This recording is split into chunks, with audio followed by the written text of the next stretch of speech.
Muito bom dia, meu nome é Raquel Rangel Cesário, hoje é 13 de março, pela manhã, por isso eu falo bom dia, mas pode ser que você esteja me ouvindo à noite, né? Estou aqui para gravar mais um trecho do livro Diário de Berlim, 1934-1941, escrito pelo jornalista americano William Shirer. Nós estamos agora no início da Segunda Guerra Mundial, né?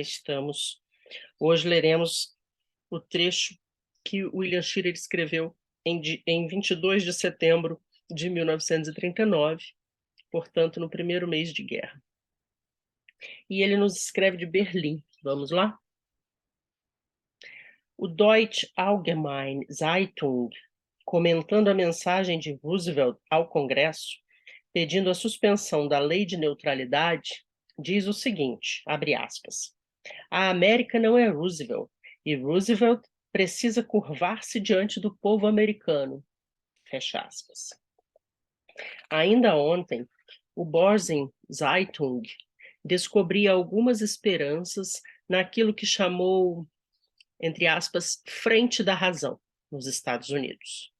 E nessa frente alinha os nomes dos senadores Borah e Clark, do coronel Lindbergh e do padre Coughlin.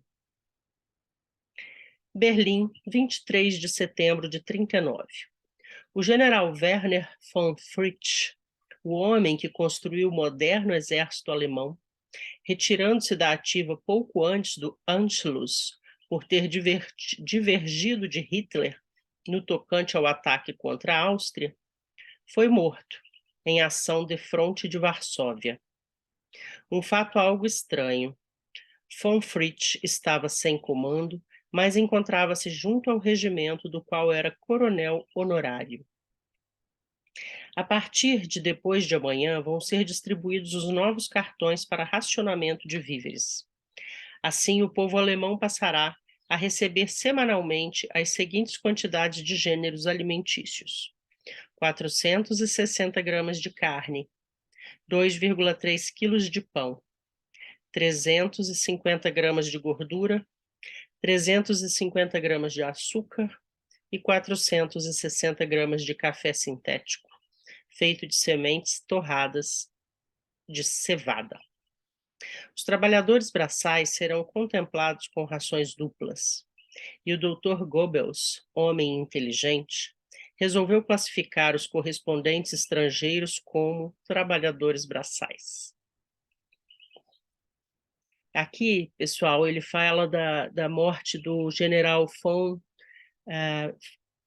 Fritsch, que retirou-se da ativa um pouco antes do Anschluss. Anschluss é aquela palavra para anexação, e ele se refere aqui à anexação da Áustria, que, se não me engano, foi em 38. Vamos lá. Berlim, 24 de setembro de 1939. O alto comando, passando em revista a campanha polonesa, afirma que, na realidade, o destino da Polônia ficou resolvido em 8 dias de luta. Depois desse período, o exército alemão já tinha conseguido realizar o seu principal objetivo estratégico, isto é, encurralar o grosso do exército polonês dentro do grande cotovelo do Vístula. Alguns dados, entre outros. 450 mil soldados poloneses capturados, 1.200 canhões apreendidos, 800 aviões destruídos ou aprisionados. E depois de 18 dias de luta, nenhuma divisão ou brigada do que fora o exército polonês ainda se conservava intacta. Pela manhã de hoje, o Dr. Goebbels convocou uma reunião especial com os correspondentes estrangeiros. Corremos ao Ministério da Propaganda supondo que talvez fosse a paz ou qualquer outra coisa parecida. Mas não. O pequeno doctor chegou capengando, bufando como um touro, e dedicou todo o tempo a atacar Knickerbocker, ao qual chamou de falsificador e mentiroso internacional. Goebbels afirmou que, pessoalmente, na sua qualidade de jornalista, nunca havia difamado ninguém em toda a sua vida. A cara de pau é uma característica, né, dos nazistas. Parece que Nick escreveu um artigo dizendo que os figurões nazistas tinham feito grandes depósitos em ouro nos bancos do estrangeiro, a fim de se protegerem contra os dias difíceis, na hipótese de perderem a guerra. Isso teve o dom de enfurecer o Dr. Goebbels. Hoje revelou que, por intermédio das emissoras alemãs de ondas curtas, enviaram um convite a Nick durante a noite de quinta-feira, 21 de setembro, oferecendo-lhe 10% de qualquer quantia que ele pudesse provar que algum figurão nazista enviara para o exterior. Uma oferta realmente muito curiosa. Goebbels acrescentou que tinha dado a Nick um prazo que se estendia até ontem à noite, sábado, para provar as suas acusações. Aparentemente, Nick encontra-se em alto mar de viagem para Nova York. Fala-se por aqui a boca pequena que ele radiografou a Goebbels, dizendo que, apesar de toda a força do ultimato alemão, o prazo dado para sua resposta se tinha esgotado antes que ele o recebesse. Nesse trecho aqui, do dia 24 de setembro, ele fala de alguns dados, né, da frente que eles fizeram a Polônia, contra a Polônia, e são números muito impressionantes, né? 450.000 soldados capturados, 1.200 canhões apreendidos, 800 aviões destruídos em 2 semanas, e contra apenas um país.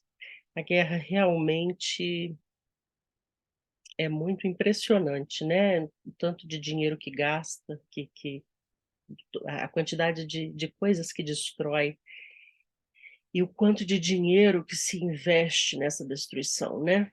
Mas nós sabemos também que muita gente ganha dinheiro na guerra e continua ganhando depois, né? O desenvolvimento tecnológico que a Segunda Guerra proporcionou foi muito impressionante, muito grande, da tecnologia que a gente vivenciou na segunda metade do século XX, aí até hoje, tem origem no esforço de guerra.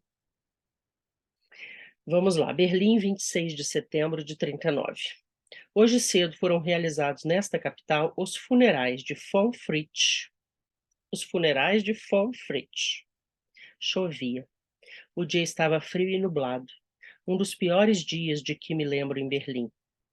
Hitler não compareceu, nem Ribbentrop, nem Himmler, apesar de terem voltado da frente. Os anúncios fúnebres publicados nos jornais omitiram o habitual, entre aspas, morto pelo Führer, e diziam apenas, entre aspas, morto pela pátria. Ainda ontem, depois que Goebbels havia pronunciado as suas injúrias a Nick, alguns de nós nos reunimos na calçada, à saída do Ministério da Propaganda, e chegamos à conclusão de que von Fritsch ou fora morto por ordem de Himmler, seu inimigo mortal, ou então se deixara levar a tal desgosto ante a vida e o estado a que Hitler reduziu a Alemanha. Talvez desgostoso também com o morticínio insensato que as bombas e granadas alemães estavam ocasionando entre as mulheres e crianças polonesas. Que procurou deliberadamente a morte, isto é, suicidou-se. Que estaria fazendo um general de sua patente, perguntávamos nós, nas linhas de frente que circundavam Varsóvia, exatamente na área onde os franco-atiradores estavam sacrificando os soldados alemães em grandes proporções. Na verdade, a explicação que deram para sua morte foi a de que von Fritsch avançava em companhia de um pequeno destacamento de exploradores pelas ruas de um subúrbio, às margens do Vístula, quando foi morto. Uma atitude muito curiosa essa, em se tratando da maior figura militar da Alemanha moderna. E aqui tem uma nota de rodapé em que ele diz o seguinte: meses mais tarde, fui informado por uma fonte fidedigna de que von Fritsch procurou deliberadamente a morte, o que ficou provado por 3 cartas que escreveu pouco antes. Ademais, nos meios militares alemães, disse que os seus ferimentos, apesar de sérios, muito provavelmente não eram de natureza a causar-lhe a morte se ele não se tivesse recusado, peremptoriamente, a atender aos apelos do seu ajudante, impedindo que o levassem para a retaguarda. Assim, foi a hemorragia que o matou. Hitler demonstrou uma mesquinhez muito típica, recusando-se a comparecer aos funerais do general. Não pôde perdoar o homem que o enganara até mesmo na morte. Como também não pôde perdoar von Kahr, que abafou o seu putsch da cervejaria em 1923, fazendo-o fuzilar durante o expurgo de 1934. A guerra está atingindo as famílias alemãs muito mais do que se pode imaginar. Fräulein X ainda ontem perdeu um irmão na Polônia. Já na Grande Guerra perdeu o pai e outro irmão mais velho. Os jornais estão cheios de pequenos anúncios fúnebres publicados pelas famílias dos mortos. Quase a metade desses anúncios omite o morto pelo Führer e conserva apenas o morto pela pátria. É uma das poucas maneiras de demonstrar os próprios sentimentos para com Hitler. Agora que destruiu a Polônia, a Alemanha gostaria de fazer a paz com as potências ocidentais. Hoje teve início uma grande ofensiva de paz. Os jornais e o rádio não tratam de outra coisa. O princípio em que se baseia essa ofensiva é o seguinte: por que motivo a França e a Inglaterra querem continuar lutando? Não há mais nenhum motivo para isso. A Alemanha não deseja coisa alguma do Ocidente. Mais tarde, 7 membros do consulado dos Estados Unidos em Varsóvia chegaram esta noite a Berlim e estivemos tomando alguns drinks no bar do Adlon. Fizeram uma descrição horrível do bombardeio da cidade e do assassínio em massa da população. Muitos deles pareciam encontrar-se ainda muito abalados. Conseguiram sair da cidade durante uma trégua provisória entre poloneses e alemães. Uma granada nazista explodiu exatamente sobre o edifício do consulado, mas felizmente os seus funcionários tinham se refugiado nos porões da embaixada.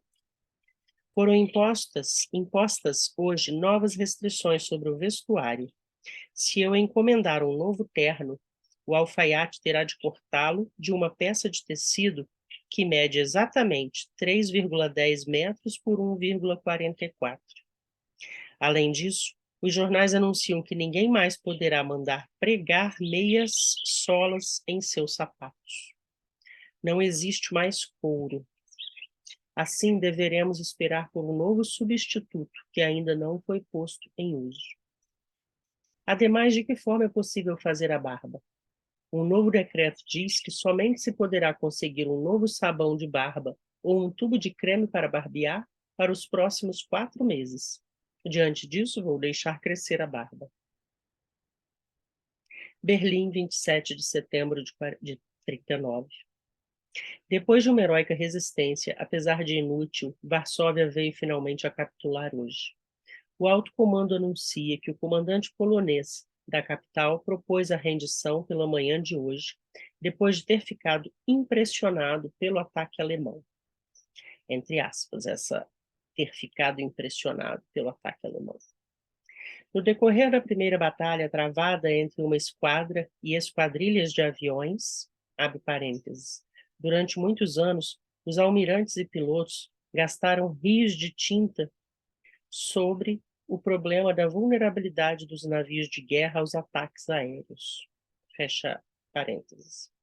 Os alemães afirmam que os aparelhos conseguiram destruir um porta-aviões britânico e danificar um couraçado sem sofrer nenhuma perda. Antes da irradiação desta noite, fui à Ópera do Estado, pois George Kidd, da UP, sugeriu que isso seria um bom remédio para os meus nervos. Foi a noite de abertura da estação, e a peça que levaram era ainda uma das minhas favoritas, o Freischütz, de Weber. Fiquei surpreso com o meu estado nervoso. Não me foi possível assistir a toda a peça. Não pude suportar a vista de todos aqueles burgueses satisfeitos, homens e mulheres. A única coisa interessante era a folha de papel metida dentro do programa, dando instruções sobre o modo de proceder em caso de um alarme antiaéreo. E uma vez que a ópera não dispõe de porões, o mapa anexo mostrava qual devia ser o meu abrigo, que era o Keller número 1. O alarme, dizia a instrução, seria dado do palco. Devia então manter-me perfeitamente calmo, pedir o meu chapéu e a minha capa no garde-robe e, somente depois, seguir para o abrigo. Quando soasse o sinal de tudo limpo, devia regressar novamente à ópera, entregar o chapéu e a capa, prosseguindo a representação da peça no ponto interrompido. Mas não houve nenhum alarme. Ribbentrop encontra-se atualmente em Moscou. Todos nós procuramos saber o que foi fazer por lá. E você? Pensa que em meio à guerra iria à ópera e, em caso de alarme, sairia tranquilamente, pegaria seu chapéu e sua capa e se dirigiria ao abrigo e depois que estivesse tudo limpo, retornaria ao teatro para continuar assistindo a ópera? É a sua ópera favorita, lembre-se disso. Vamos ficar por aqui. Nesse trecho aqui, com menos de um mês de guerra, ele já fala que já não tem mais couro, né? Como racionamento de tecido para fazer um terno novo. Isso me parece inimaginável hoje pensar que essa guerra durou 5 anos, quando no primeiro mês já tinha toda essa sorte de dificuldades, né? Se você gostou desse vídeo, curta-o, compartilhe, comente, se inscreva no canal. Nos vemos no próximo.